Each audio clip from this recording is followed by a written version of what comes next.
মহান জাতীয় নেতা আতাউর রহমান খানের ৩৩তম মৃত্যুবার্ষিকী উপলক্ষে দোয়া মাহফিল ও আলোচনা সভা অনুষ্ঠিত হয়। বিস্তারিত দেখুন বকুল হোসেনের প্রতিবেদনে। Dhamrai Bhalum Ataur Rahman Khan school and college প্রাঙ্গণে মহান জাতীয় নেতা মরহুম আতাউর রহমান খানের ৩৩তম মৃত্যুবার্ষিকী ও দোয়া মাহফিল আলোচনা সভা অনুষ্ঠিত হয়। Dhamrai Bhalum Ataur Rahman school and college প্রাঙ্গণে মহান জাতীয় নেতা মরহুম আতাউর রহমান খানের ৩৩তম মৃত্যুবার্ষিকী দোয়া মাহফিল ও আলোচনা সভা অনুষ্ঠিত হয়। প্রধান অতিথি ছিলেন মামুন আহমেদ অনিক।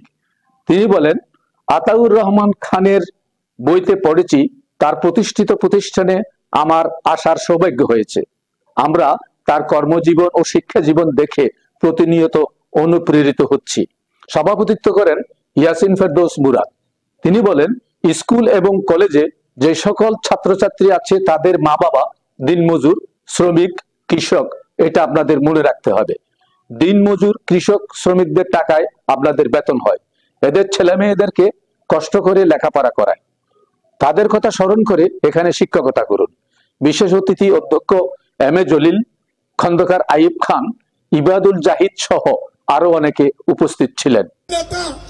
আতাউর রহমান খান আল্লাহ যার কাছে দাঁড়ায় সালাম দিলে কি হাসি মুখে উত্তর দিয়ে কেমন আছেন বলে সম্বোধন করেন।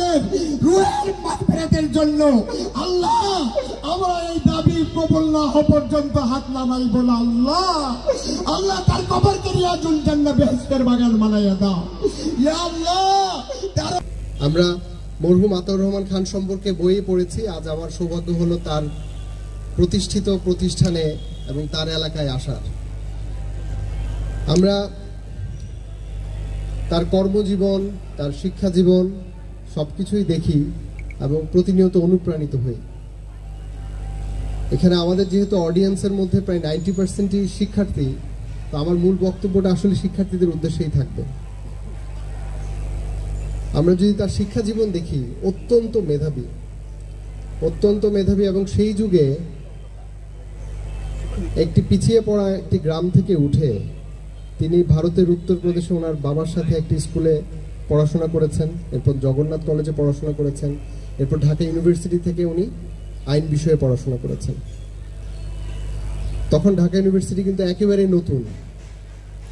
তখন এখান থেকে গিয়ে যে এইভাবে এত বড় ইনস্টিটিউশনে পড়া, ওনার লাইফ লং, সারা জীবন জুড়ে উনি পরিশ্রম করে গিয়েছেন এবং মেধার স্বাক্ষর রেখেছেন প্রতিনিয়ত, এবং নিজ গুণে পূর্ব পাকিস্তানের মুখ্যমন্ত্রী হয়েছিলেন।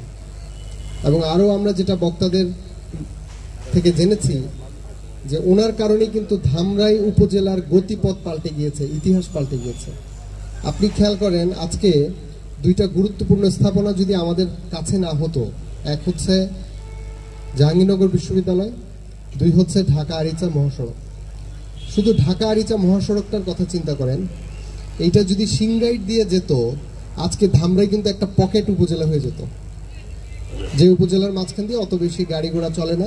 ছাত্রছাত্রী স্কুল এবং কলেজে ঢুকবে, তাদেরকে মনে রাখতে হবে তার বাবা একজন শ্রমিক, তার বাবা একজন কৃষক, তার বাবা কত কষ্ট করে এই একটি ছেলে মেয়েকে পড়ালেখা করায়।